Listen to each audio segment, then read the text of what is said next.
90% of prospectors walk right past fortune-bearing quartz because they cannot tell the difference between worthless white rock and genuine gold-bearing formations. In the next 12 minutes, I will reveal the field-tested secrets that separate weekend warriors from serious gold hunters. You see that pristine white quartz sitting on your shelf? That beautiful, crystal-clear chunk you found in a dry creek bed, the one you thought might be worth something? Let me tell you a hard truth. That rock is almost certainly worthless. Most prospectors, maybe even you, have been fooled by nature's decoy. The real gold, the kind that changes lives, hides in rocks that look like they belong in a junkyard, not a jewelry store. Professional gem hunters know something you do not. Some of these rocks are rarer than diamonds, and the difference between a doorstop and a fortune is just knowledge. By the end of this video, you will never look at a creek bed the same way again. Let us start with the rock that fools almost everyone, the pure, blinding white quartz. You see it everywhere. Slabs jutting out of hillsides, boulders littering dry creek beds, chunks so white they look like they have been bleached by the sun for 1,000 years. Most folks call it buck quartz or hungry quartz. It is solid, heavy, and utterly barren. No iron stains, no black flecks, no hints of life inside. It is the kind of rock that looks like it should be valuable, but in truth, it is nature's decoy. The reason it stands out so much is because it is nearly indestructible, resistant to weather, acids, and time itself. That is why you see it everywhere. It is what is left after everything else has eroded away. But here is the secret. White quartz like this almost never carries gold. It is the geological equivalent of a locked safe with nothing inside. But just when you think you've figured out the game, nature throws you a curveball. Lying in the same creek, half buried in mud, is a chunk of quartz that looks like it's been through a war. It's gray, streaked with black bands, and peppered with rusty iron stains. Most people walk right past it, thinking it's just a dirty rock. But this is the one you want. This is mineralized quartz, formed deep underground by hydrothermal fluids rich in gold, iron, and sulfides. When those fluids cooled and the pressure dropped, gold and other minerals crystallized inside the quartz, leaving behind a rock that is ugly on the outside, but potentially worth a fortune on the inside. Let's get our hands dirty. Imagine you're kneeling in a dry wash, sifting through rocks. You pick up a piece of white quartz, smooth, glassy, almost pure. It feels heavy, but there is nothing else to it. No inclusions, no color, just white. That's your first clue to move on. But then you spot a chunk that is rough, pitted, and grayish. You turn it over and see tiny flecks of black, maybe even a hint of metallic luster. That's iron, maybe some sulfides, and possibly gold. The difference is night and day, but only if you know what to look for. And here is where the science gets thrilling. Gold-bearing quartz forms in the heart of the earth, where magma chambers push mineral-rich fluids up through fault zones. As these fluids rise, they cool and the pressure drops, causing minerals to crystallize out. If the surrounding rocks are rich in iron, the gold will often precipitate right there, binding itself to the iron and sulfides. Sometimes seismic activity, earthquakes, even tiny ones, can trigger a piezoelectric effect in the quartz, creating electrical charges that help gold come out of solution and stick to the rock. It is a process that takes millions of years, but the result is a vein of mineralized quartz, shot through with gold, iron, and other treasures. But here's the cruel twist. Mineralized quartz is fragile. The same inclusions that make it valuable also make it weak. Over time, water and air react with the iron and sulfides, causing the rock to crumble. That is why you rarely see big veins of mineralized quartz sticking out of the ground. They break apart, weather away, and end up as small, scattered pieces in creek beds and tailings piles. Meanwhile, the pure white quartz stands tall, fooling generations of prospectors into thinking they have found the mother lode. Let's talk identification protocols. When you are in the field, do not just look for color, look for character. White quartz is usually smooth, glassy, and featureless. Mineralized quartz is rough, gray, and full of life. Look for black bands, rusty stains, and metallic flecks. If you see tiny cubes or crystals embedded in the quartz, that is a sign of sulfides, often a good indicator of gold. And do not be afraid to break a rock open. Sometimes the outside is weathered and dull, but the inside reveals a world of color and texture. Now, let's put a price on this knowledge. A chunk of pure white quartz is worth nothing more than a paperweight. But a piece of mineralized quartz with visible gold can fetch anywhere from $500 to $3,000, depending on size, purity, and provenance. Even if you do not see visible gold, the presence of iron and sulfides means there is a good chance of microscopic gold locked inside. Gold that can be extracted with the right techniques. This is what nature hides from the impatient. The difference between a doorstop and a fortune is just knowledge. But do not get comfortable yet. The next rock will challenge everything you think you know about gold country. Picture this. You are hiking along an old mining trail, and you spot a boulder half buried in the hillside. It is not white. It is a mottled gray with streaks of black and rusty orange.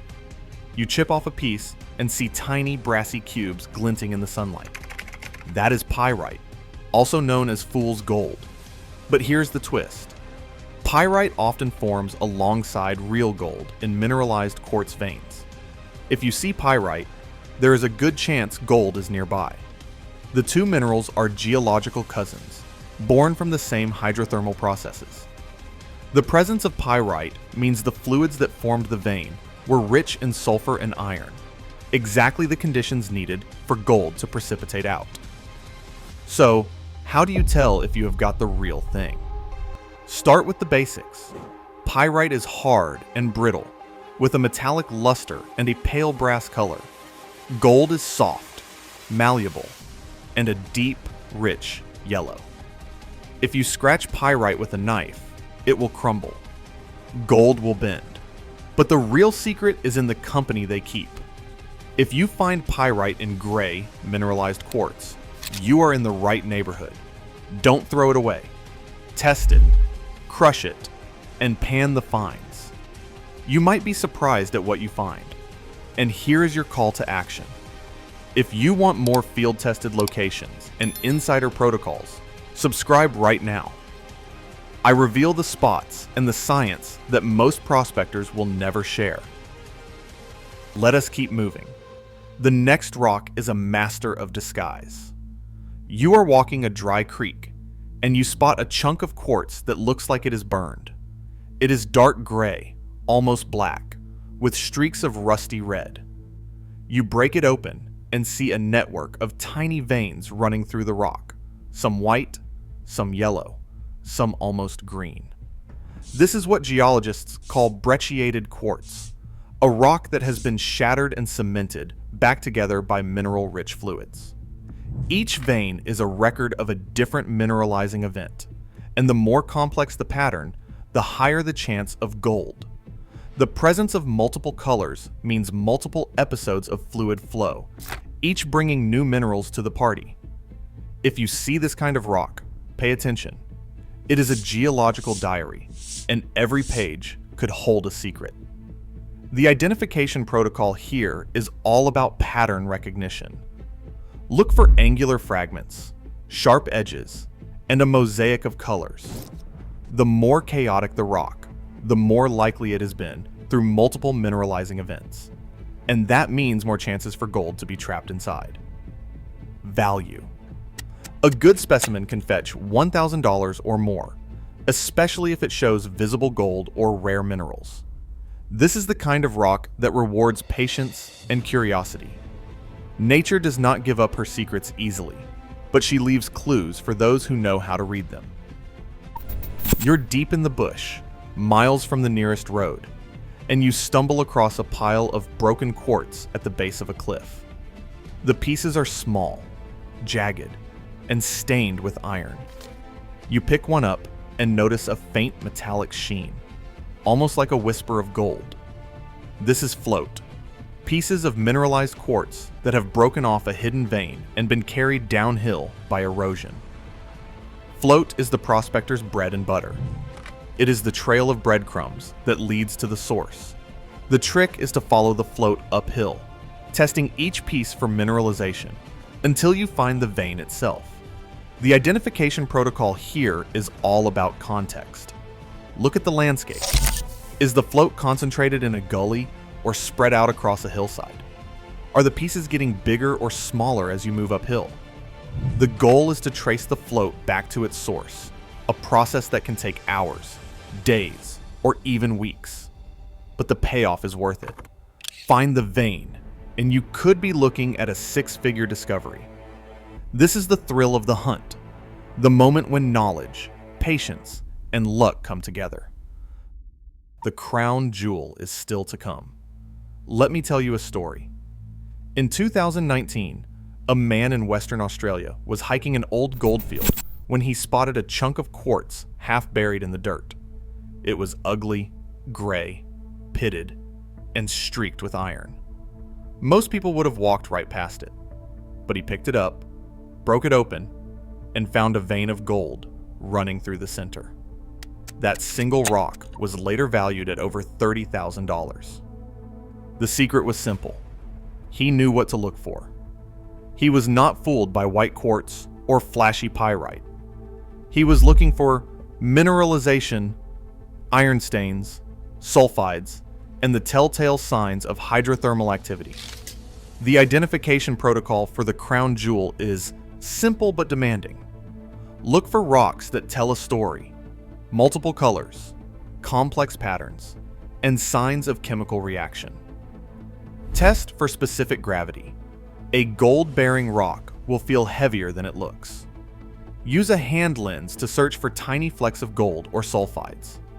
And always, always trust your instincts. If a rock feels different, it probably is. The value of a find like this is incalculable, not just in dollars, but in the thrill of discovery. This is what keeps prospectors coming back year after year, the hope that the next rock will be the one. Now let us talk verification. How do you test your finds at home? Start with the scratch test. Use a steel knife to scratch the surface of the rock. Gold is soft. It will leave a yellow streak. Pyrite is hard and brittle. It will crumble or leave a black streak. Next, try the specific gravity test. Weigh the rock in air, then in water. Gold-bearing quartz will be noticeably heavier than pure quartz. If you have an ultraviolet light, shine it on the rock in a dark room. Some mineralized quartz will fluoresce, revealing hidden patterns and inclusions. For the advanced prospector, try crushing a small sample and panning the finds. If you see tiny flakes of gold, you have hit pay dirt. But remember, always test multiple pieces from the same area. Gold is rarely distributed evenly, and one rock is never the whole story. Let us bring it home. Remember the man who found the $30,000 rock. He was not lucky. He was prepared. He knew the difference between white quartz and gold quartz, and he trusted his knowledge. Now you have that same knowledge. You know what to look for, how to test it, and what it is worth.